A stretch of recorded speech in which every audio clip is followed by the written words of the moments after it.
you can even watch back. Giving players all the props or put them on blast. We don't give no hot takes, only talk facts. We're giving all our devotion, riding high on this wave of emotion. Going all out, yeah, cause this is our time.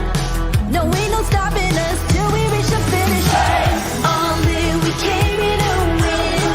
We're gonna give everything.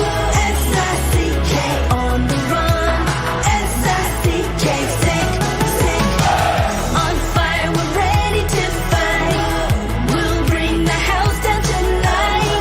S-I-C-K on the run. S-I-C-K, sick. Play it on the car ride, play it when you lounge. X and O, you know that we can hold it down. Shout out to my man Sammy, got it off the ground. And to all the listeners tuned in right now, got debates, analysis, and speculation. This is sports talk for the new generation. You know where to find us, got a reputation. Sick Podcast, your #1 sports destination. Giving all our devotion, riding high on this wave of emotion. Going all out, yeah, cause this is our time. No, ain't no stopping us till we reach the finish line. All in, we came here to win.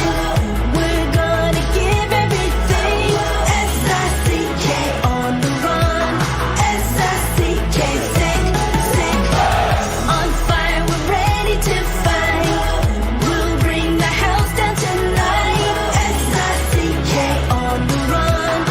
S-I-C-K, sick.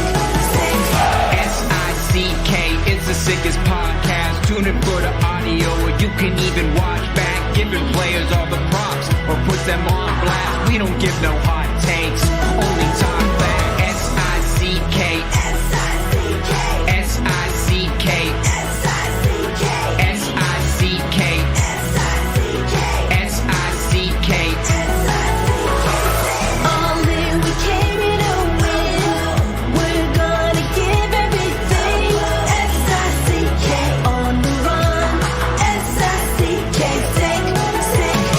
S-I-C-K is the sickest podcast. Tune in for the audio, or you can even watch back. Giving players all the props or put them on blast. We don't give no hot takes, only talk facts. We're giving all our devotion, riding high on this wave of emotion. Going all out, yeah, cause this is our time. No, ain't no stopping us till we reach the finish line. All in, we came here to win. We're gonna give everything. S-I-C-K on the run. S-I-C-K, sick. On fire, we're ready to fight. We'll bring the house down tonight. S-I-C-K on the run. S-I-C-K, sick. Play it on the car ride, play it when you lounge. X and O, you know that we can hold it down. Shout out to my man Sammy, got it off the ground. And to all the listeners tuned in right now, got debates, analysis, and speculation. This is sports talk for the new generation. You know where to find us, got a reputation. Sick Podcast, your #1 sports destination. Giving all our devotion, riding high on this wave of emotion. Going all out, yeah, cause this is our time. No, ain't no stopping us till we reach the finish line. All in, we came here to win. We're gonna give everything. S-I-C-K on the run. S-I-C-K, sick. On fire, we're ready to fight. We'll bring the house down tonight. S-I-C-K on the run. S-I-C-K, sick. S-I-C-K is the sickest podcast. Tune in for the audio, or you can even watch back. Giving players all the props or put them on blast. We don't give no hot takes, only talk back. S-I-C-K, S-I-C-K, S-I-C-K, S-I-C-K, S-I-C-K, S-I-C-K. Turn up your volume. Because you're about to listen to The Sick Podcast. The Eye Test with Pierre, McGuire, and Jimmy Murphy. The Stanley Cup winning Colorado Avalanche And after 22 years, Raymond Mark! The sickest NHL podcast. Brought to you by TCS Customs and Logistics. Moving pieces, delivering peace of mind. It's gonna be sick. And welcome to another episode of the Eye Test here in the Sick Podcast Network. It is a second straight day, second straight night without NHL hockey, but I guess we got to get used to it because after the finals, that's how it's going to be for a couple months. But we are getting by here in the Eye Test. We're still talking puck here. We're getting you ready for the Stanley Cup Final, which begins on Saturday. He's Pierre McGuire. I'm Jimmy Murphy. We got a great guest coming on, an old friend of mine, an old colleague of mine back in our Nesson days. Rob Simpson will be joining us shortly. He now covers the Seattle Kraken and the Vancouver Canucks. He's based in Vancouver in that wonderful hockey city. And Pierre, by the way, speaking of Vancouver, I just saw that ESPN did a documentary on the riots after Game 7 there in 2011. So I'm going to have to check that out. I don't know if they interviewed Doc Emmerich. They didn't interview me, but Doc and I were in the same car leaving the arena, and a Molotov cocktail landed right by our car off a bridge. And it was not fun. I'm telling you, it was a scary moment. Probably some of the worst civil behavior I've ever seen. Yeah.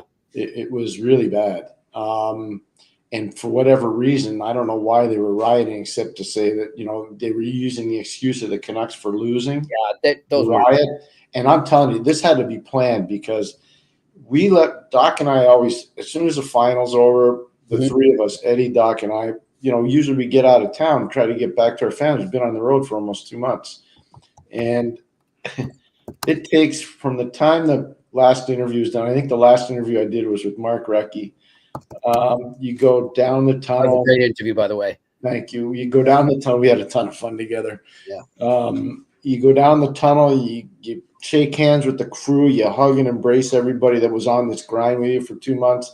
So it's probably 40 minutes, 30 to 40 minutes after your last interview. You're in the car. So you know that's probably an hour and 10 minutes after the game's over. Right. How could they have such an organized riot in an hour and 10 to 20 minutes? It was unbelievable. Doc and I were in the car. We're going down the street, and all of a sudden we're under a bridge, and there's an explosion right by our car. Yeah. It was a Molotov cocktail. You're absolutely right, Pierre. And I've seen it in other places too, where, you know, groups, whoever that want to cause trouble, make a statement or, you know, make problems for the police and law enforcement. They utilize sports events all the time. They take advantage of them. I started Montreal, Pierre, Game 7, 2008. Yeah. Yep, Bruins Canadians, and the Canadians won. Like, you can understand, okay, fans are maybe ticked off, they lost, and they get in, they cause some trouble, maybe, but they won. So it's like, why are you rioting? Why are you tearing down your city if you're celebrating? And they weren't. They were outside groups that came in, seized a moment, and jumped on it. And it's sad when that happens because it gives the city, it gives the hockey fans a bad name when really it's not them doing it. I don't think it was hockey people doing that. No, it's not. Most of all I can say is I've never had a bad experience in Vancouver except for that. Yeah. And that should have been a happy moment. They got to a Game 7 of a Stanley Cup final. They played an amazing Stanley Cup playoff. They played against an elite team like Boston. There was a lot to love about that series. There really was. There was a lot to love about that series. There really was. The only good thing about that, Pierre, was I got to sit in a box with my old colleague, Joe McDonald, and some of the other ESPN guys, namely Barry Melrose, who has got a ton of stories. And we just sat there drinking beers till we were allowed to leave. Because, you know, if you stayed past a certain point, they wouldn't let you out just for your safety because of what you just described there. So we got stuck in there, and it was great. Just listen to him till, like, I don't know what time it was, late. And Barry's just rolling the stories. And speaking of, I don't know if he's listening or he sees this, but I hope he's doing all right with his battles going on right now with his health issues. Good man, good hockey guy. Did you ever coach against him, Pierre? I did. He was in LA. He was in LA. I was in Hartford. I think, too, when I was an assistant, once or twice I did as well. I remember one time we lost both times. Once we lost in overtime in LA. We had a pretty good lead, and we lost. And what I remember about that is 99 decided to amp it up a little bit for LA in the third period. That's what I remember. In the game in Hartford, it was an amazingly tight game. And Robitaille who was such a good scorer, such an amazing scorer. He tripped down, I want to say it was Patty Verbeek, and created this unbelievable seam for himself off an in-zone face-off, and they scored off that. And he should have been called for interference or tripping, and he wasn't. It was Luke Robitaille. And they scored on that. I think they won 3-2 or 4-3, if I remember that. That's a few games ago. But I did coach against Barry as a head coach, and also I know I coached against him as an assistant. One more question on this, and then we'll get to the current topics at hand. What was it like coaching the old fabulous Forum? It was really special. So when it's a good story. We used to go up because we go commercial. I know I've told you this. We'd go out west 2 days before the game. Right. And the day we'd always leave early in the morning, and we would land and we'd go right to the rink to practice. And it just so happened the Lakers weren't there the first day before we played. So we practiced at the rink, and I would always go to the visiting room and I'd say, I'd like to buy some beer for my trainers because they're here unpacking. It's been a long day. And, when we're done practice, the players will leave and go do their thing. They had the night off because they usually go out for dinner. And I used to stay with the trainers behind and then hang out and break down tape. And that's the first time I ever met Jeannie Buss, the owner of the Lakers. Wow. So it was a pretty good story. I was there hanging out with, and she goes, "Hi, I'm Jeannie Buss." And I said, "Hi, Jeannie, I'm Pierre McGuire." She goes, "No, I know who you are. I came down. I'm a big hockey fan. My dad owns the Lakers." I said, "Oh, I know who your father is. I know who you are." And it was great. And, I've known Jeannie a long time, but it's a good story. You'll like this. I can say it. So the Ranger, it's definitely the Ranger LA King final. Mm-hmm. And this is 2014. 2014. Yep. And I brought my son out for one of the games, and he's a young kid. He was born in 2002, so he's 12 years old, or about to turn. He's 11, turning 12. And we're at the rink, and he's trailing behind me, and he's kind of stunning. He loves hockey, obviously. And Jeannie's in the hallway with her security guards, and she goes, "Oh, hi, Pierre." We both hug each other. That's awesome. And so Ryan doesn't say a word, and I'm watching him, and he doesn't say much. And I introduced Ryan to Jeannie, and he goes to me after, "Is this a lady that I'm supposed to tell mom about?" I said, "No." He didn't know. I said, "No, it's a good friend of that." I said, "Ryan, this young lady owns the Los Angeles Lakers." It was pretty funny. You know what? And we say this all the time, and I swear we don't. Pierre and I do not script this, but it just so happens sometimes we're on the same wavelength. I was going to bring her up, and I was going to say, have you seen what is it? I think it's called Winning Time on Amazon, and it was a documentary. Have you heard about it? Yes, I have heard of it. I have not seen it. Okay, so it's about the Lakers Showtime years, as you know, and Jeannie plays her character is prevalent throughout it. And there's you probably knew the story about how she dated Jay Wells. Oh yeah, defenseman. Yes, yeah. So physical defenseman, yes. Yes. So she has a hockey connection. No, and she used to own the roller hockey team when I was coaching in Hartford. Right. And I think Jimmy Fox, who's a broadcaster, does a great job with the Kings. Yeah. I think Jimmy was part of that management group there, I believe, at the time. But yeah, no, she loves hockey. She really that was actually how she, at least the way the documentary portrayed it, that was how she proved herself to her dad and said, "Look, I can run this all for you. I know I'm a woman. I know this because different time back then." But that was how she said, "Look what I've done with this roller hockey team. We've won 3 straight championships." And so she just kind of progressed from there and got a bigger role in the business. Yeah, I wasn't aware of that part of it, but I can tell you right now, I knew she was an owner of the roller hockey group because she used to say, "Are there any good players?" She would. Now this one, I like. There are no NHL guys going to play roller hockey. All right. Well, I don't know if our next guest has ever played roller hockey, but he's done a lot of things over his broadcasting and writing career. Some fun adventures I've seen him document, and he's joining us right now. Rob Simpson, my old friend from back in the day. How you doing, Simmer? What's going on, gentlemen? How are you, Murph? Pierre, how are you? When I saw you earlier today, bud. Yeah, we had a little chit chat with some of your pals. It's fun seeing Pierre. Pierre, we go back to Torino, and since then, you used to be on our national talk show every week. And then I think the last time I saw you in person, I was thinking about this about an hour ago when I did the 31 NHL rinks in 31 consecutive days. I think I ran into you twice, and it was like, "Hey, how you doing? Hey, when you doing?" I do remember that. Absolutely true. Yeah. 2018. Yeah. Oh, it was going to say 18, 19. Yeah, right around in there. Yep. Yeah. I think you were NBC. I was NBC. Yep. It was Simmer, fun. before we get into some of those fun stories and then also talking about current events, you tell our listeners and viewers where they can find you now and what you've been doing. Basically, the last couple of seasons, I've been covering as a beat writer and doing video with NHL coaches and general managers at morning skates more often than not. At SeattleHockeyInsider.com and VancouverHockeyInsider.com, although that site's been a little bit quieter as of late. And just, odds and ends here and there, but those are the main two things. And also I get a lot of hits at Simmerpuck YouTube because I post a lot of the stuff with the GMs and coaches on there.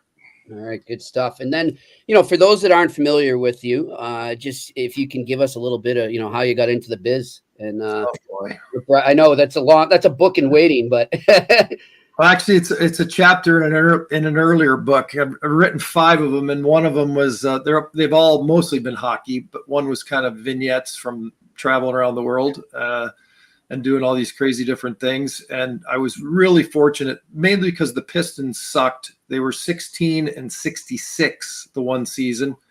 And we worked at a high school radio station, and the PR director, Bill Kreifeld, the late, great Bill Kreifeld, basically said, "You guys should, we'll give you credentials. You can learn the ropes, come to the games." We were 17 years old. Wow. So we started covering the Pistons. Then we covered the Red Wings. I covered my first NHL game in 1981. And been at it ever since. So it's pretty cool. I was like, voice was still changing, holding a mic up to Kareem Abdul-Jabbar and Larry Bird and Magic Johnson, all these guys. And it was a pretty remarkable way to get into the biz. And then just said at that point, well, this is what I'm doing. And had been doing play-by-play at high school. And that's kind of my forte, although I'm not doing it now. And crossed paths with you gents in Boston. I did the Bruins on Nesson for 3 years, did the Rangers for a little bit, did NHL Network for years. Pierre was on every week, at least once, maybe twice when Stella 4 seasons, and some NBC, some TSN, some Sportsnet, and now hanging out in Vancouver and Seattle. So it's been a long, fun ride. 50 states and 10 provinces and about 40 countries. So it's been good. Hey, Jimmy, I got to ask Rob this one. He'll laugh. Is there a more inappropriately named building than the Palace in Auburn Hills? It was not a palace, dude.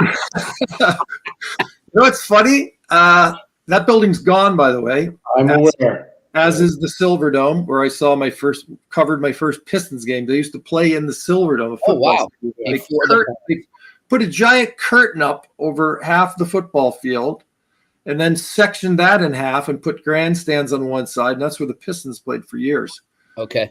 But the Palace, I never was in the building, Pierre. Really? I filled in and did a road game for the Vipers that were a championship caliber IHL team. Yep. I think it was Matt Shepard. I did a game for him in Houston. So they flew me down to Houston. I did play-by-play.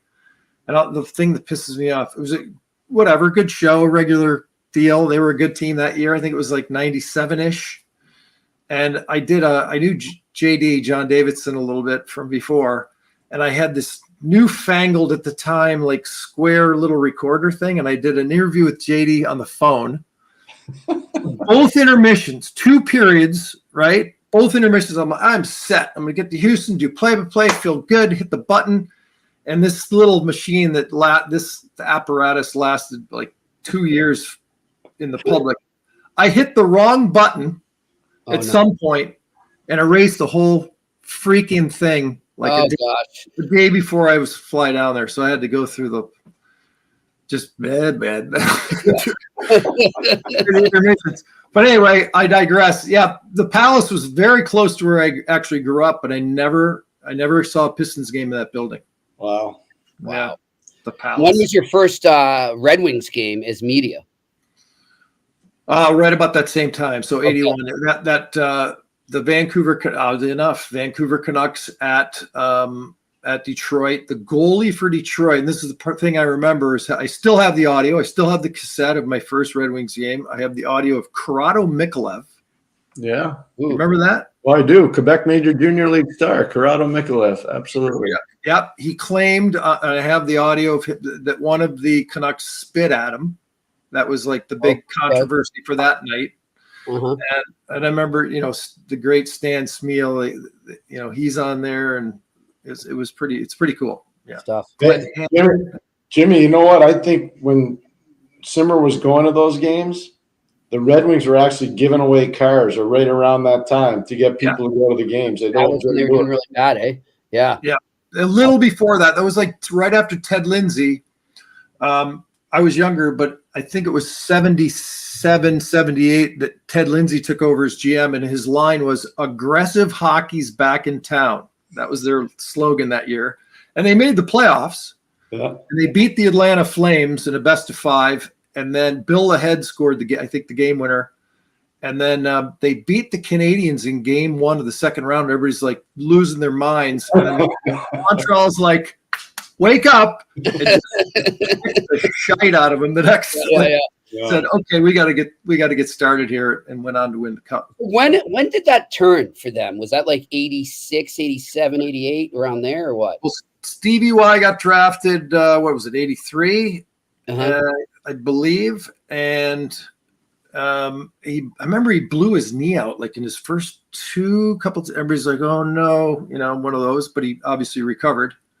And then they just kind of built on it. And I people forget that they actually made a couple conference finals, latter stages of the 80s. I think they lost to Edmonton both times. They did lose to Edmonton both. Yeah, that's when I became a Red Wings fan. That's when I started. Yeah, well, you know what else is I like kind of the old time stuff, as I know you guys do. And we had, when I was at university, we had Joey Koser and Probert together. Wow. So Yzerman's putting up 100 points, and those two are beating the crap out of everybody. Oh, that's funny. Jimmy, what you don't know, and Simmer, I think, what wants to go there is they had a choice in Detroit. Jimmy Devellano had just become the manager, and the draft was: do you take the local guy LaFontaine, or do you take Yzerman? Yeah. Oh, I didn't know that. Oh, it was a big. It was a big deal. Big deal. That was a big deal. It was a big deal. So did they get like crucified a lot in the media because they didn't take LaFontaine at first? I remember I've had conversations about this after the fact. There was a couple deals going on, but it was in a time where the team was just trying to put some wins on the board, so they were going through some free agents. Okay. So despite all this with the draft, it was like Harold Schneps, Daryl Sittler came rolling. I don't know, was Daryl Sittler came through for a season or something? I don't know. Like all these guys, they're just throwing stuff at the wall and seeing if it would stick. But eventually they, continued to grow from within. And then 25 straight years as a playoff club. Yeah. It was amazing. When did Kenny Holland get in there, guys? Oh, he was scouting. Kenny was scouting late 80s. So I would say when it really started, Jimmy got there, Kenny came on board. Neil Smith was the assistant GM at the time. Oh, wow. They had a lot of really good people in there. Scout. What's that? Great Swedish scout. Oh, they did. Håkan Andersson. Yeah, they had some really good people there. But, it was interesting because, you talked about the 83 draft, and the Islanders had the 3rd pick and Detroit had the 4th pick. All right. And so the Islanders take LaFontaine, and everybody's mad. But eventually Detroit gets Yzerman, so it works out for them too. Oh, yeah, I'm looking at it. That's what it was. By the way, Kenny Holland, it just brings up a wave of memories. So I actually did a ditty with him in Seattle. He did the on-cam with me, the funky setup, and I predicted the Oilers would win the cup. That was last season. Right. So maybe I'm a year late. Maybe I'm a year. That was because they added D, and I was like, you cleaned up your D. Let's see what happens. Not saying they're going to win it this time. I think I'd give Florida the edge, but I give Kenny crap for years. The 2000, speaking of drafts, Pierre, 2017, Philip Zadina. Yep. They take a Quebec League winger, 1 pick ahead of Quinn Hughes. Yep. So Jim Benning in Vancouver's like, Merry Christmas. Evan Bouchard's like 3 picks later. So I've gone over this so many different times. So finally, and I've talked to Kenny many times, this past season, we're sitting in the media room in Seattle, in our suits and sitting at the table. I said, Kenny, I can't, I got to ask you one-on-one. It's not fair of me. I said, take me through that draft. And he basically, long story short, he goes, it's on me. That was me. I take responsibility and all that. The ironic thing is, now here he is in Edmonton. He's got Bouchard, who's a kicking ass, right? Yep. Who could have been Detroit. And they were desperately in need of D. Yep. I mean, that's the thing that really was too bad about it. They ended up getting the German a couple of years later, but he's been a great revelation. Yeah, Murray Sider. Yeah, he's been tremendous. They've got some other guys too. Edvinson's coming. He's a really good player. They got Detroit's going to be just fine. They're going to be just fine. They're coming up. But imagine Hughes or Bouchard in that mix. No, that's a different. It's a different. But then again, I agree. It's a draft. Then other things don't happen. Right? Hindsight's 2020. But Simmer, I'm surprised Kenny didn't come to you. Did you like that 6th-round pick when we got Datsyuk? Did you like that when we got Lidstrom? And I'm sure he didn't. Did you like when we got Draper from Winnipeg for $1? I was hoping he would say to you, "Come on, Simmer." He knows Other guys too, He was on our show, 50 times, and we talked about all his successes. But that was like my inner childhood Red Wing fan thing going on, and I was just giving him the gears. But yeah, I mean, he crushed it for years and years. And we brought up Sweden, like we were working Torino, Pierre, and they won gold, and I think they had a 5-man Red Wings unit. Yeah, they did. They did. Yeah, they did. Yeah. What's interesting? You talk about that. The Swedish women, it's the only time in all the Olympic Games since 1998 that they've had the women play. The only time that the U.S. and Canada didn't play was 2006, and it's because of a young lady from Sweden named Kim Martin. Kim Martin was the goalie for the Swedes. She was unbelievable. She pulled like an 80 save performance. It was unbelievable. And the Americans lost. And the Canadians played the Swedes. It's the only time it's ever happened in the Olympics in women's hockey. Yeah. Wow. So the Swedes had a hell of an Olympics in 2006. They really did. We stayed at the Turin Palace. It was a nice hotel in downtown Turin. Yeah. What was the name of the little spot that we were all at every night? I heard Gordon Miller talk about this. JD and I would go back to the hotel and we'd have dinner at the hotel. The same thing every night: a bowl of pasta and a nice bottle of Chianti. God bless. I've heard Gordon Miller talk about the place Simmer's referring to, but I can't believe it's not right. I can't believe it's not coming out. Yeah, Jimmy, I would have remembered, but I didn't go, so I'm going to take. Pierre was a good boy. Pierre was good. He was on best behavior then. It was funny. The other posse that hung out in that same place was NBC Today Show people for whatever reason. So Jimmy. Wasn't a big place. No, Jimmy, I think Simmer was in a place that had a piano too. I think there was a piano in that place. Okay. I might have gone in there once. Well, there were some interesting celebrities dancing on tables. I remember. I think the one night you were there, I was there because I remember the celebrity. I'm out of respect. I'm not going to say what it was. Yeah, same here. Exactly. But anyway, good times. If these walls could talk. Speaking of Ken Holland, guys, and speaking of Oilers, Simmer. What is it like seeing him?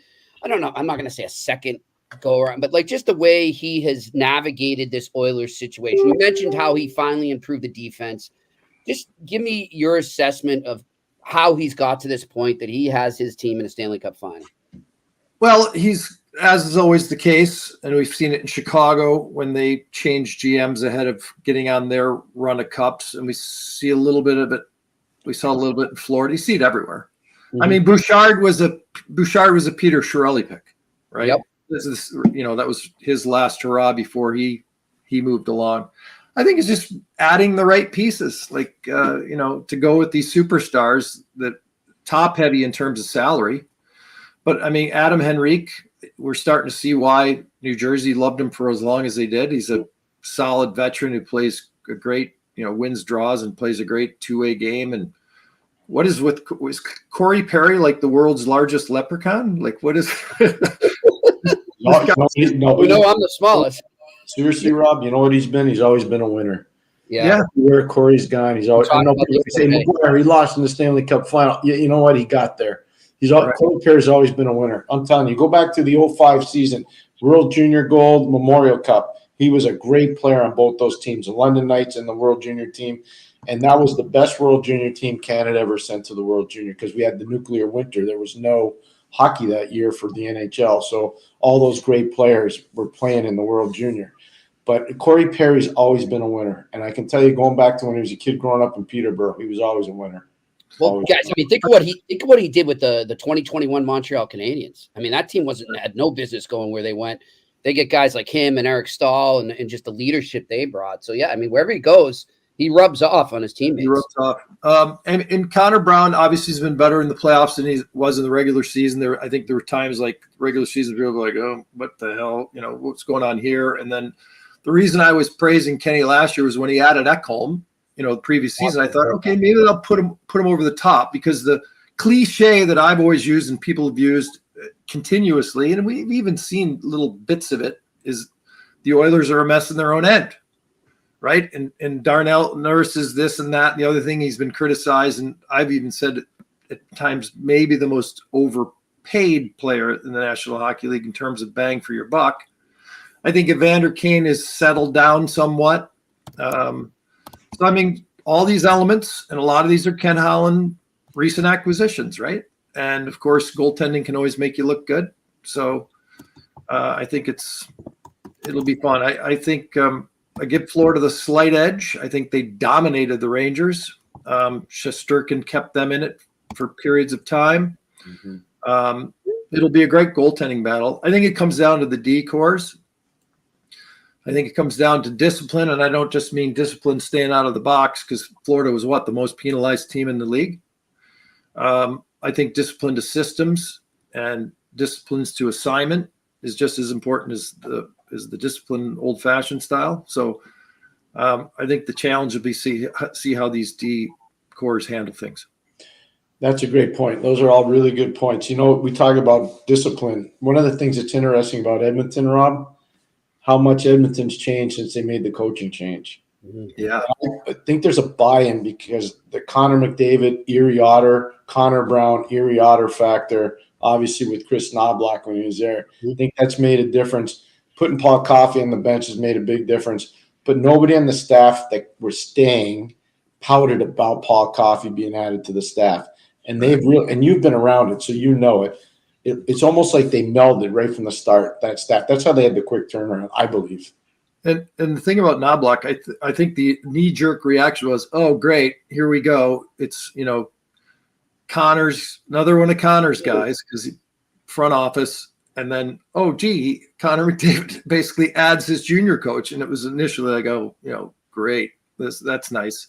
But from what I understand, and I haven't really broken down any X's and O's in this postseason, but from what I'm hearing from coaches and from analysts like you, Pierre, and others, that he's made some great adjustments in this postseason. Yes. So he's done a hell of a coaching job. So there you have it. And that obviously pays off. Whoever would have thought their penalty kill would shut Dallas down for an entire series? I mean, that you can say you have this player and that player. That's penalty kill is a big part of coaching. And Pierre, who's an old mutual friend of ours, we had the pleasure of covering, Mark Stewart Simmer. Yeah. Oh, yeah. I told him he's doing a great job. I'm so happy for him. Yeah, it's amazing. From By the Boston. way, the PP didn't score a goal in the first, 5 games of the Dallas series? Five, I believe. 5 games without power play goal. So yeah, that maybe bodes well, but I think 5-on-5, Florida's going to have the advantage. I think Edmonton's going to need a little bit of that PP help. So here's the thing I asked Pierre yesterday too, and I'll ask you, Simmer, is, we know the type of game that Florida plays. As Pierre likes to say, they bring you into a street fight, right? Can you play that game with the potential of putting that power play out there? You know what I mean? Like, does it make them hesitant at all? I don't think so. I think they're just going to say, we are who we are, and this is what got us here, and we're going to roll with it. But what do you think? I mean, I don't think you can really change your modus operandi. You can't change your character. You can't change your personality. I think you got to go heavy. I think you got to go gritty. I think Matt Tkachuk's going to be a great big pain in the ass. which he's going to need to be against these guys, try to neutralize the big guns. Mm-hmm. I don't think it's a good idea why? Like, Exactly. I mean, we've heard it 1,000 times, regular season and post from coaches. Well, we're not worried about what they're doing. I mean, obviously you're doing matchups and you're doing this, that, the other thing, but you're more worried about executing your game. And that's what Paul Maurice and Florida is going to be doing. They're going to try to execute their game. Now, in terms of going over the line and being stupid, that's where they're going to maybe have to keep an eye on who's reffing the games.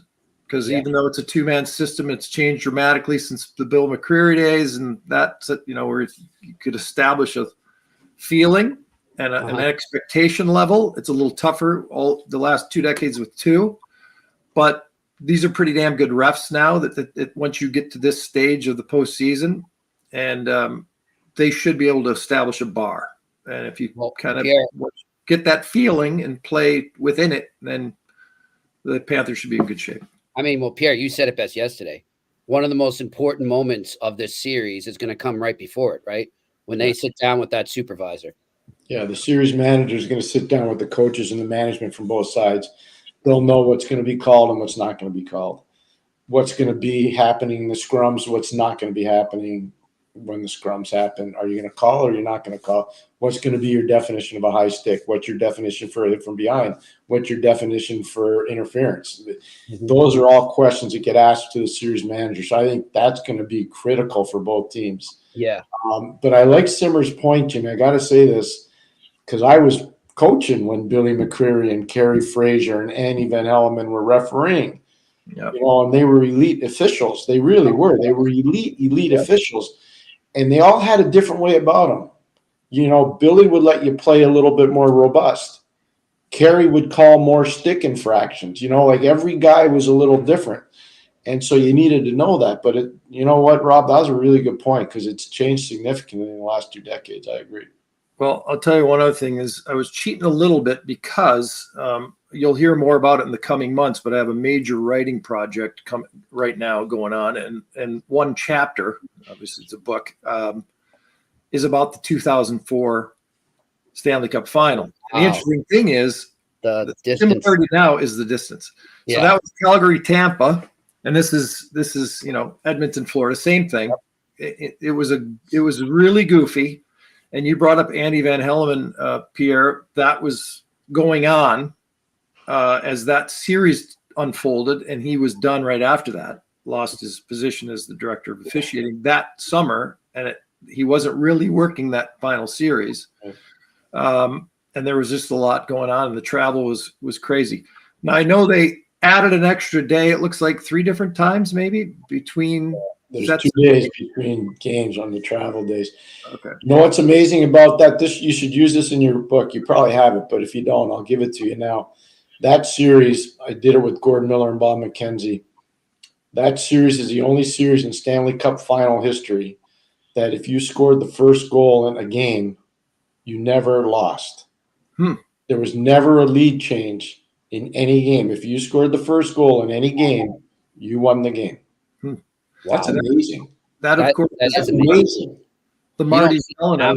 So that led to the new rules. Remember when they had the summit during the nuclear winter, the 04-05 season gets wiped out.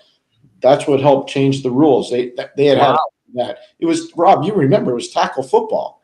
Yeah. It wasn't hockey, it was tackle football. Right. Yeah. Oh yeah. And you know who loved it? Because I interviewed him for it, and that was Torts. I had a fun conversation with Torts in Seattle, right towards the end of the season. Of course, he loved it. Loved it. He's like, it was a war. Like, it was a war. I'm calling it the last battle. And he said it was men. He got into all that, and he was right. I mean, there was elements to it. I think it was Game 3 when LeCavalier fought again. Yeah, it was. And they were gassed because I watched the video the other day. They had been battling along the end boards for a loose puck, and then dropped the mitts late in the shift. I mean, they were throwing haymakers, but they were exhausted.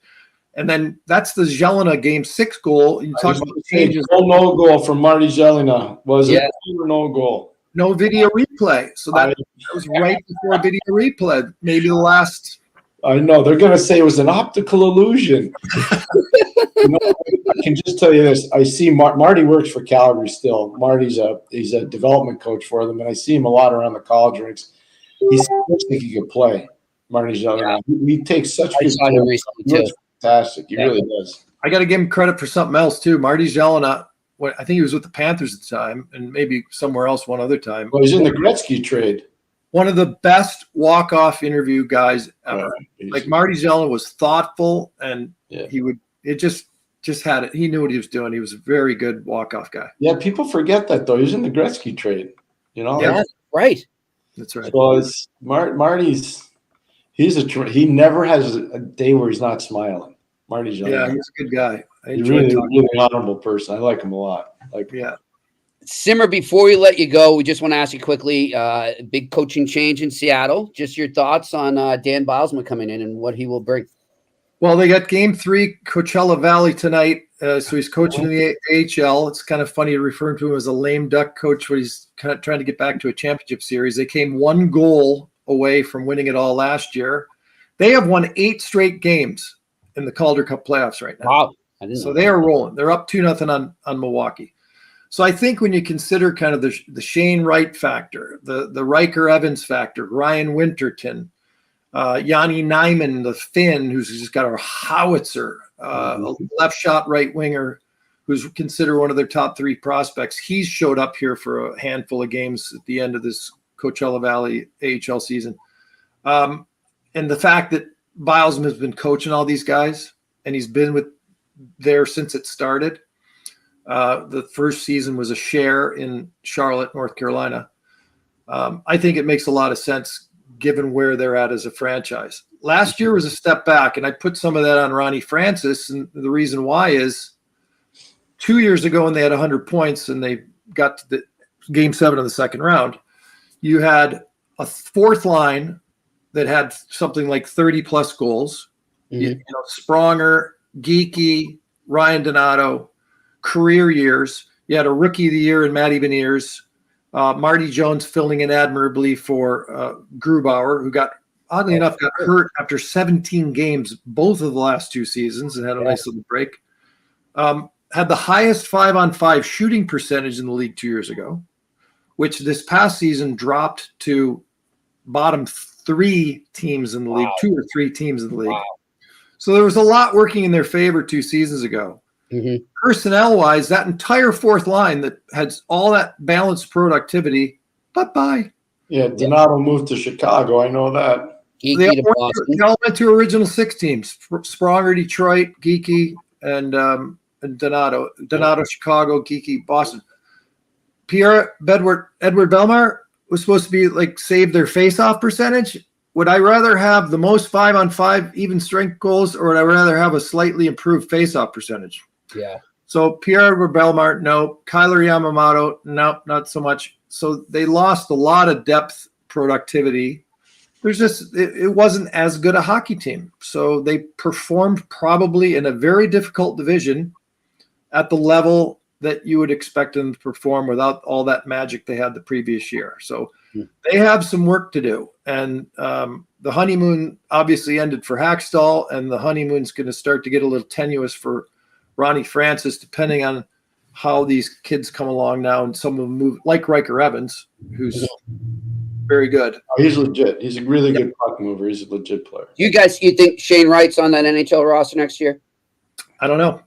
I'm hearing some saying that the Logan Morrison would be a better choice all around. And, Ryan Winterton, Zach Tambellini, and I always want to call him Steve, but it's his son. Jeff. Casually talking to him at development camp last year. His 3 top prospects were Evans, Ryan Winterton, and Nyman. Oh. I'm going to add one that's not there right now because I trained the kid all summer long. His name is Ben McDonald. He was a 3rd-round pick in their first entry draft, and I'm just telling you right now, that kid is from last summer to this summer has taken his game from here to here. Wow. Well, I expect this year at Harvard, where he plays for Teddy Donato, Ryan's father, I expect that he's going to be one of the top players in the East offensively. Okay. he's one of those guys. Just remember the name, Ben McDonald. His father was Hobie Baker at Harvard, and was a Hartford Whaler draft pick and a U.S. Olympian. He just never played because of concussions. Oh wow. Well, how that group moves along with Bilesma, or some of them will, some of them won't, and what Ron does, if he does free agency, he's not a big trade guy. If you go back over the deadlines, Carolina and here, he's not pulling triggers very often. He doesn't make deals in free agency. I don't know. So if he's just going to build, organically, it's going to come down to the timing of all of this. So, and by the way, Ronnie never made the playoffs when he was running Carolina. The Hurricanes never made the playoffs when he was running the show there. That's right. Interesting. So there's going to be some eyeballs going there. We'll see what happens. I wish them all the best. It's a wonderful organization. They've been extremely cordial to me after I got booted out of Vancouver. Hey, I'll tell you what, Danko here in the comment section, Pierre will appreciate this. Jeff Tambellini, Chilliwack Chiefs legend. Jeff Tambellini, that's great from Danko. They named the MVP of the BCHL after Jeff. And by the way, Simmer, you'll like this. He's a University of Michigan guy. Yep. And he also played on the 04 World Junior team for Canada. That's the first time the Americans ever won the gold medal, was in Helsinki, Finland. They beat the team that Jeff was on. And who was the captain? Mark Stewart. It all comes together. That was the game where the shot came in. Fleury shot the puck off Braden Coburn, and they gave Patrick O'Sullivan credit for the goal. Correct. Yeah. That's right. 04. Yep. Helsinki. And it was I think that was the first gold for US, right? Ever? It was the first ever gold. And the thing about that was it was amazing. Crosby was 16. It's the youngest player to ever score a goal for Canada at the World Junior. It's still, to this day, is the record. Oh, wow. Yeah, I didn't realize that. But yeah, I remember that. I remember Stewie being the captain. And then they won it 6 years later on they did in Saskatoon on a John Carlson golden goal. Chris Kreider was on that team. So were one of the Bork boys was on that team. Yep. One of Raymond's sons. Was it Ryan or Chris? Trying to remember now. It was Chris, I believe. I think it was Christopher. By the way, Pierre, I mean, totally off topic, but now you met one of them just took the coaching job at Cushing Academy. Oh, is that right? That's cool. Yeah. Cushing Academy, for those that don't know, is a big prep school hockey program around Boston. So, by the way, just refresh my memory, you brought up Chris Kreider, and he's been outstanding these last few seasons and all that. What was the thing when he came up? Was he cocky or overrated, or what was it about Kreider that there were question marks about him, and then it took a while for him to kind of find his groove, I guess? I'm trying to remember what it was. The question amongst the scouts was hockey sense. Okay. Because he was always big. He was always really fast. He was super strong, and he could really shoot the puck. Like, I remember watching him play at Andover Academy, watching him play, obviously, at BC World Junior. He could skate. He could pulverize guys. He could shoot the puck. You wondered if he could bring that when guys were smarter. And he's, by the way, a very cerebral guy. He's a highly, highly cerebral guy. But you just wondered if he could bring that. I know that was a question from a lot of the scouts. Yeah, I kind of remember that. He and Garnet Hathaway, who plays for Philadelphia, were line mates at Andover in prep school hockey. It was no fun playing. There was no milk and cookies. Andover. Yeah. What a great league, hey? Yeah, that's back in the day, the ISL was an amazing league. Prep school league. I went to Andover also, but it was in Michigan. None of it's St. Sebastian, so there you go. Yeah. But I'm a dual citizen, by the way. Pierre, I think you are too, aren't you? I am. Yeah. I'm a dually, which didn't earn me anything with the Canucks. All right. Well, listen, Simmer, we appreciate you coming on. It's been way too long. It's good to see you. Good to talk to you. Hopefully we catch up soon. You might be at the draft. If not, we're going to be in touch during the summer. Absolutely. Gentlemen, it's been great. Murph, always a pleasure. Pierre, great to see you again, even though not in person. Awesome to catch up a little bit. Yep. Thanks. Rob Simpson joined us here on the Eye Test on the Sick Podcast Network.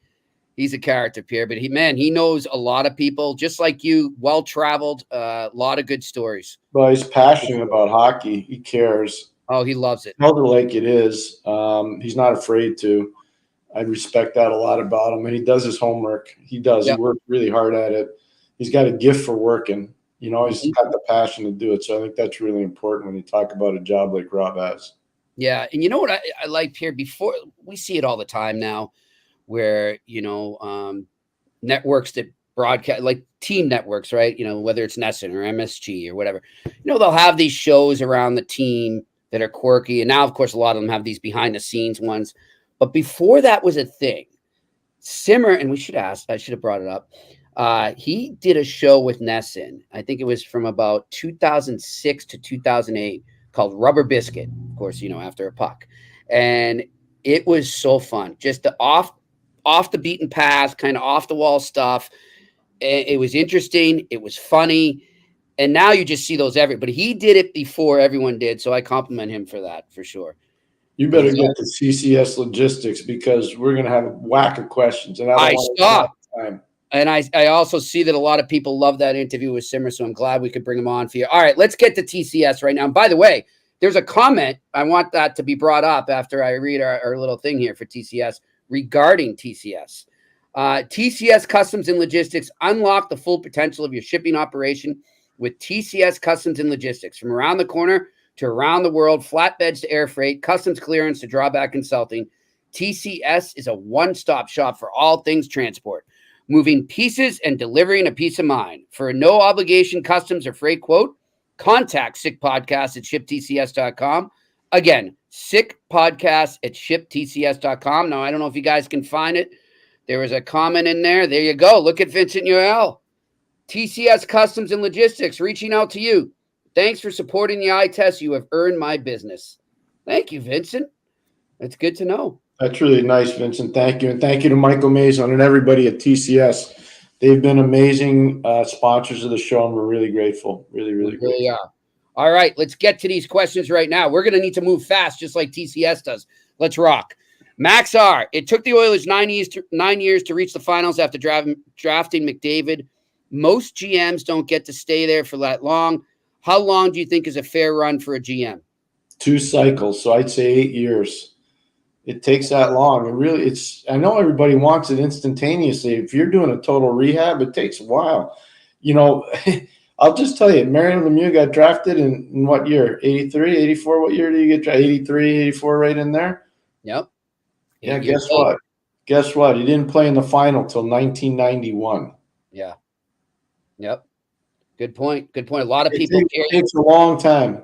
You see a lot of the media try to say 5-year plan, 5-year plan. We always hear that, but I don't think it's an exact science, to be honest, Pierre. I really don't. I think it's all situational. It's all who you have as players or where you are.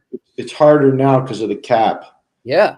Used to be able to try to spend your way out of trouble. You can't do that anymore. So that's why I say 2 cycles, meaning 4 years. Hopefully you get out of those 4 drafts. You get 2 or 3 or 4 guys that are really good, and then you fill around them. But a rebuild's hard.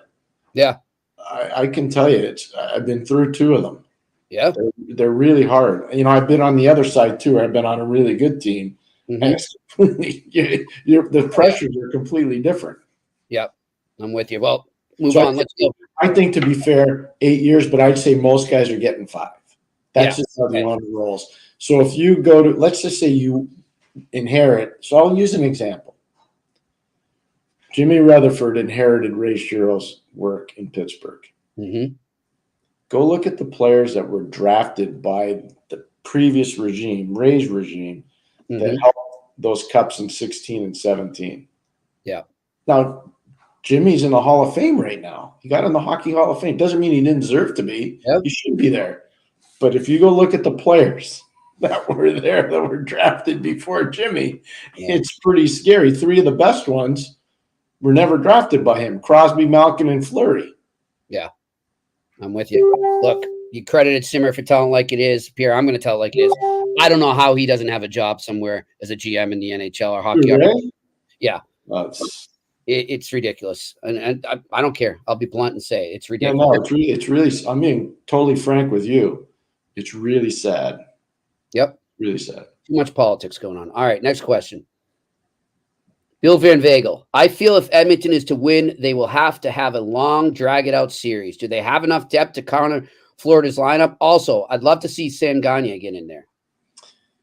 So you're speaking to like the number one guy in the Sammy Gagne fan club. I'll never forget in 2007, we were over in Russia and then back in Canada in the Super Series with the World Junior. That was one with Lucic, right?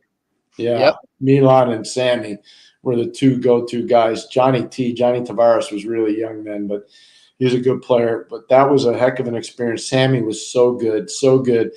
He was so good in that whole series, he never went back to junior. He was drafted by Edmonton and went right to Edmonton. And he spent, I think it was 21 days in Russia, 14 days crossing Canada. This was a long thing. And right from there, he went to the Northwest Territories. I think they had their training camp, Edmonton, in the Northwest Territories, if I remember. And if it wasn't there, it was in the Yukon. It was still up north. And Sammy made their team out of camp. He never got home. He's a kid from London, Ontario. Oakville, but yeah, he never got home. That's like Milan too. I don't know if he ever got home. No, he made Boston. He made Boston 07-08. I remember that. Yeah. All right, next question. John Smith, aloha. I'd like to know if you guys think that Hudson, Mailou, and Ryan Barker will be playing regular minutes with the Habs by game 60 next season. Interesting little point there. If not, how many games played per guy next year? So Hudson, I think, will be, unless he gets hurt, he'll be there. Mayu, I think, will have a legitimate chance. I think Ryan Backer will need some time in the American League, but by game 60, he could be an everyday player as long as he progresses in the North American game. But I would say the first two, Hudson and Mayu, I'd be shocked if they weren't starting the season in Montreal. Wow, nice. All right, next question. Vincent Noel. Hey, Vincent. Hello, gentlemen. Question. With locker room culture changing in the NHL, do you feel the role of a head coach is evolving to emotional leader and the assistant coaches handle tactics and strategy more? I will defer on Pierre. I will say Vincent is spot on. I want to go to the casino with him. Not only do I want him supporting TCS, I want him to go to the casino with me because that was a really smart statement. The truth of the matter is absolutely.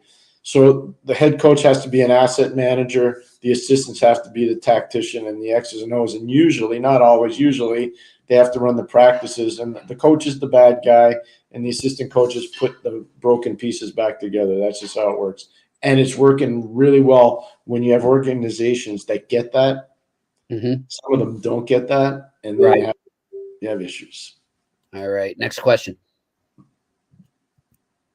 Randy Workman, Jimmy and Pierre, if you were the Boston Bruins since the New Jersey Devils put the 10th pick in play, would you offer up Ullmark as a part of that package and then draft Berkeley Catan? I don't know if I'm pronouncing the last name right. I apologize. Pierre, I'm not sure if you're aware, but Tommy Fitzgerald did an interview with Mike Morial of NHL.com, was very blunt, said, I am looking for a goalie, and the 10th overall pick is in play. So your thoughts on that question there based on that? Oh, no, he's going for a goalie. And I'm going to give you credit. You talked about this a long time ago, and you were spot on. And I apologize for looking at my device, but I have breaking news for us. Okay. On Thursday afternoon at 4:15, William Scott Bowman, the winningest coach in the history of the National Hockey League, will be on the eye test. All right. 4:15 in the afternoon. So I apologize for your listeners and viewers. I just wanted to bring that up. So William Scott will be joining us, which is great. He's joined us before every round in the playoffs. That's what I'm talking about. I love it. No, there's nobody better to do it than him. Yep. And he's basically been spot on every round. He really has. So I love watching the games and thinking back to the interviews with Scotty and be like, stuff he says, it's amazing. Yeah, I do it a lot with you too, Pierre. But what's that? I said I do it a lot with our conversations too, but I see these things. Oh, no, stop it. Right. Anyways, the one thing about Tommy, he needs a goalie. But do you remember when I asked Molly Walker about that? I said, what are they going to do for a goalie? Yeah, they got to get a goalie, Jimmy. All the other stuff, like I can tell you right now. Okay, so they think Keefe is a good coach, and he might be. Sheldon might be a really good coach, but if he doesn't have a goalie there, it won't matter. Yeah, how good a coach he is, it won't matter. Yep. Yeah, they're on the clock, and Tommy knows it. They're on the clock. They got to get a goalie. So it's interesting when I saw that story. And sorry, we'll move on to the next question fast. But I saw that story, Pierre, and I immediately text a general manager that I'm in touch with a lot and said, "What do you think of this? I mean, do you think he'd do that for Allmark?" And he said what you and I have always been saying. He says, "Do I think he'd do it? Yeah, but it's all in the eye of the beholder. It depends what him and his guys think of Allmark. It doesn't necessarily mean that Allmark's gonna get a first-round pick. It's all situational in the team. So it is. It truly is. It really is. All right, next question. Matthew Gervais. Gervais. Matthew Gervais. This Bostonian that never learned French when he was up in Montreal. Question, I may be wrong, but I feel as though recently man-on-man defense in the D zone can be broken down by teams if not run well. Do you guys think there will be more and more teams running a hybrid zone? Great question. I'll let you take this, Pierre, but I do want to say something about what Paul Maurice said recently. Matthew, incroyable, fantastique, merci beaucoup, incroyable. He was right on it, okay? I'm just telling you, man-to-man is not going to work in a straight cycle game that the Florida Panthers play. Try to defend it straight man-to-man against that cycle game because a strong side D is coming down the wall at a high rate of speed. If you're the left winger playing against their right D, there's no way you can keep up. Plus, you got to skate through other players. It's almost impossible. So a hybrid is a system that works. A lot of teams, I shouldn't say we, but teams that I was part of, we utilized a hybrid type system way back when. It's still really apparent with some teams. But one of the things that's helped change in zone coverage is the amount of shot blocking that goes on. So how you teach shot blocking is really important. And how you teach body position on the offside of the ice is really important. And that's why I used to tell you all the time, watching Jacques Lemaire and Mario Tremblay and Chris Nyland and Larry Robinson run practices and Mike Ramsey in Minnesota that worked with Jacques.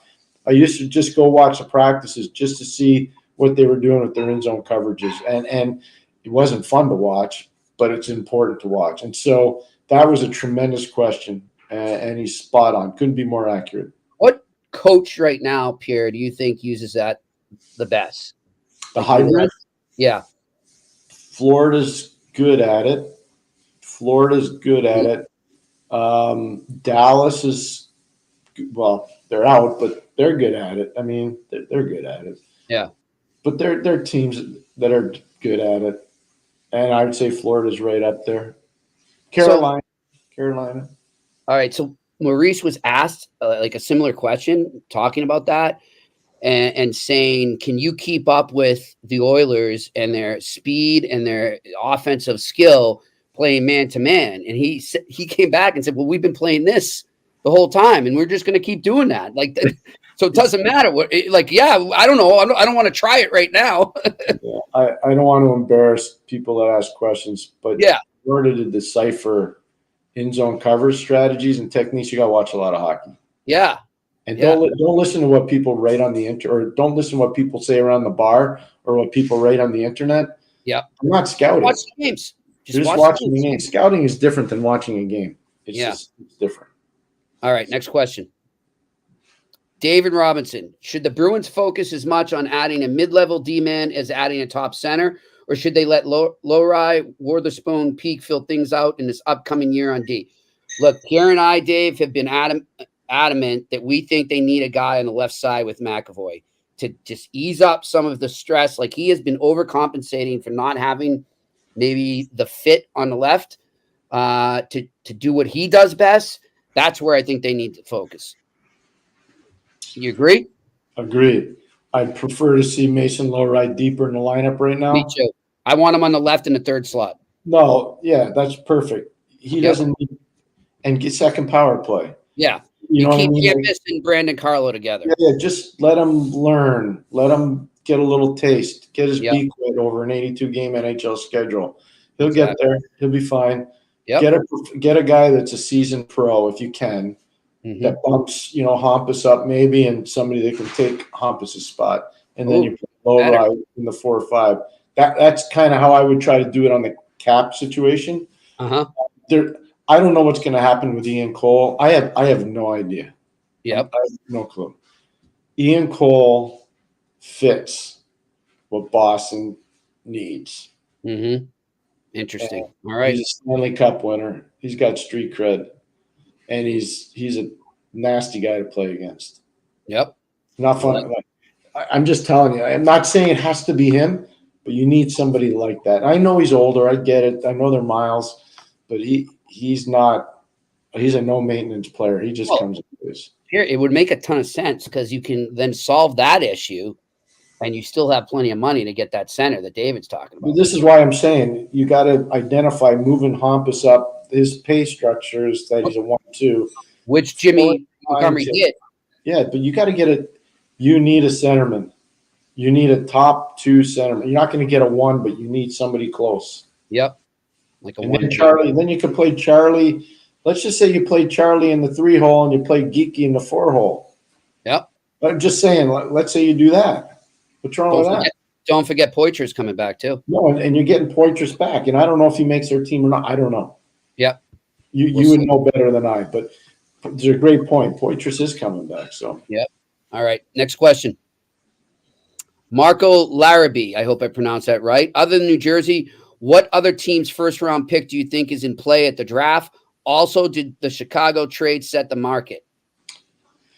I don't know if it set the market, but, one of the teams they traded with, the New York Islanders, and that was to move places in the draft. I don't know, Jimmy.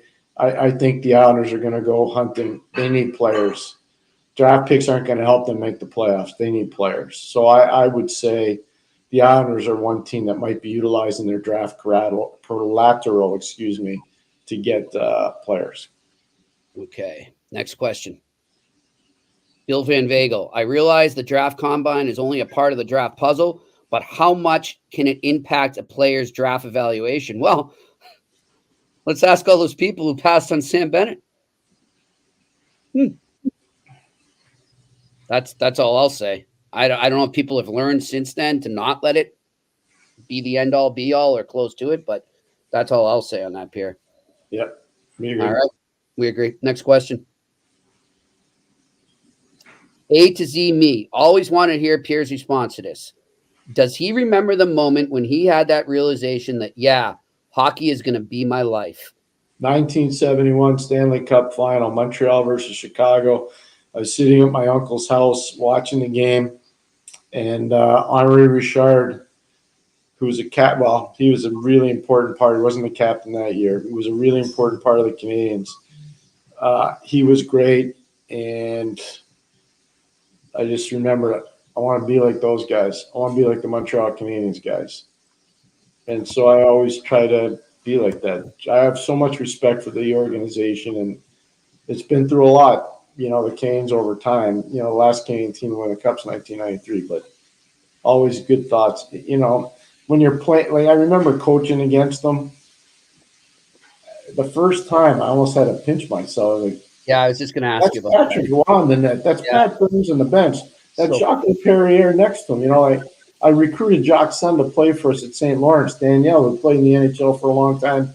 He works for Colorado right now. So, Montreal was always my team when I was a kid growing up, and that's kind of when I knew I wanted to be part of hockey. Love it. Mine, by the way, was the first Kevin Paul Dupont article I read. That's when I knew I wanted to be a hockey writer. All right, next question. Randy Workman, question, Jimmy and Pierre, have you ever seen a draft so much in the air as this one? The only census pick is the number one. It's a great point, Randy. Yeah, Randy, we're doing a lot of work right now getting ready for the draft. I completely agree with what you just said. It's really up in the air. And it depends. Jimmy made a really good call just before calling beauty's in the eye of the beholder. He's right. And so it comes down to taste of what certain management people think on players. But this draft is up in the air. It's not nearly as deep as what some of the pundits are telling you. So the guys that are picking in the top 10 are going to get players that are going to be very good for them down the road. But there are not a lot of guys from this draft that'll be able to play in the NHL next year. It's just the way it is. We got to get to these questions, but I have a question on the draft. We'll answer another time or ask. All right, next question. Alex Evanovsky. I don't get many questions today. So here's one out of the blue. Alex, we love your questions. You can ask as many as you want. Are you surprised that Chicago never made it out of their first round and missed the playoffs altogether since 2017 after winning in 2015? No. Me neither. Not at all. And part of it is, there was a lot of stuff going around their franchise. Joel Quenneville's no longer there. Stan Bowman's no longer there. That's an issue. Some of their players got old in a hurry. That was a bit of an issue. Keith didn't finish there. Seabrook's not there anymore. Kane's not there, at least not yet. And Taves obviously got some injury stuff. They didn't replenish the organization just because they were drafting so deep. They missed on some guys. Corey Crawford retired. So there was a lot. I wasn't surprised at all. I was there to watch the demise. It was really sad to watch. Yeah, you kind of saw it coming, and then things just kept getting worse. All right. By the way, I love Marco's comment. He says, I've named this year's draft the Baskin-Robbins draft. 31 flavors. I love it. Well done, Marco. We agree. Well done, Marco. My daughter loves Baskin-Robbins. All right, next question. There's Marco again. Question: how much do teams use disinformation on purpose leading up to the draft to throw off other teams? Give us the sweet insider stuff, Pierre. Oh, yeah, they do. Sometimes they do. Mm-hmm. There's some disinformation, but, that's, again, shrewd management people will see through that. Yep. But that requires experience. Yeah, and I can say I've been part of that disinformation at times, unfortunately. You've been used, but that's I've been used. That's part of the job. If a columnist doesn't admit it that he's been used, then they're not really paying attention to their work. Exactly. Thanks. Stuff gets planted all the time. Yeah. Next question. Big Bill, do you think the Combine will have any surprises this week? Well, it's hard to say surprises. Some guys will be conditioned better than others, so there'll be some, impressive statistics on some of the kids doing their testing. And some kids that maybe people expected to be really good, they won't be as good. But I wouldn't use surprises from the Combine. I would just say that the Combine's a useful exercise that if teams pay attention to it, can be used very successfully. All right. We got 3 more comments, but no questions. What do we got on the comments? Joe Segredo, starter series. Someone needs to inform Barkov and Walmart that whomever Bennett goes after, he should expect double and skate away. Good observation. I don't understand that one. Explain it to me. Is he saying that people are going to, if Bennett goes out, it's kind of like the old thing you used to say, if you go after my star, I'm just letting you know we're coming after yours. Oh, yeah, well, that for sure. I don't know. That's how I understood it. I apologize, Joe. But I think if that's the way the question is coming out, the answer is yes. All right, there we go. The answer is yes. All right, next comment from 4F. Your show is addictive, must watch. Thanks a lot, 4F. We appreciate it. You know what, 4F, you've been outstanding. We appreciate everything that you do, and your questions are spot on, and we appreciate that statement too. Thank you. There we go. All right, last comment. What do we got? Brian Brewster. Gentlemen, I just discovered this pod a week ago, and I love it. The behind-the-curtain insights are unique, and the chemistry you fellas have is a pleasure to listen to. That means a lot, Brian. Thank you so much. Well, Brian, thank you, and continue to listen. I'm trying to make my way out to Vegas with Jimmy and the boys from Montreal. We've got some things going on with the holiday right now, so we'll try to make it work, but trying to get out there. Yep. We'll make it happen. We'll figure it out. All right. Well, listen, we want to thank Rob Simpson for joining us here on the Really good. Yeah, he was great. It's fun hanging out with him. Like you said, he loves the sport. He loves talking about it. And it's great to talk to him. What's coming on Thursday, Jimmy? Who's the guest on Thursday? Oh, that's right. Let's get to that. Well, first, should we talk about tomorrow or no? Yes, talk about tomorrow first. I just want to see if you were listening when I said we have a surprise. Oh, I was listening, my friend. I've been tweeting it away.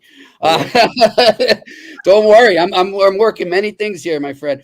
All right. Jack Michaels would be joining us we like Jack. The Ithaca bomber. And that's not a call by him. A good thing. What a call by him the other night when Edmonton clinched. I loved it, and we'll play that again tomorrow. He'll be joining us to talk some Edmonton Oilers right on the dot at 4:00. So right out of the chute, we're going to have Jack. So if you want to hear him, come join us then live at 4:00. And then, as Pierre said, the one and only Scotty Bowman will be joining us at 4:15 on Thursday to tee up the Stanley Cup Final.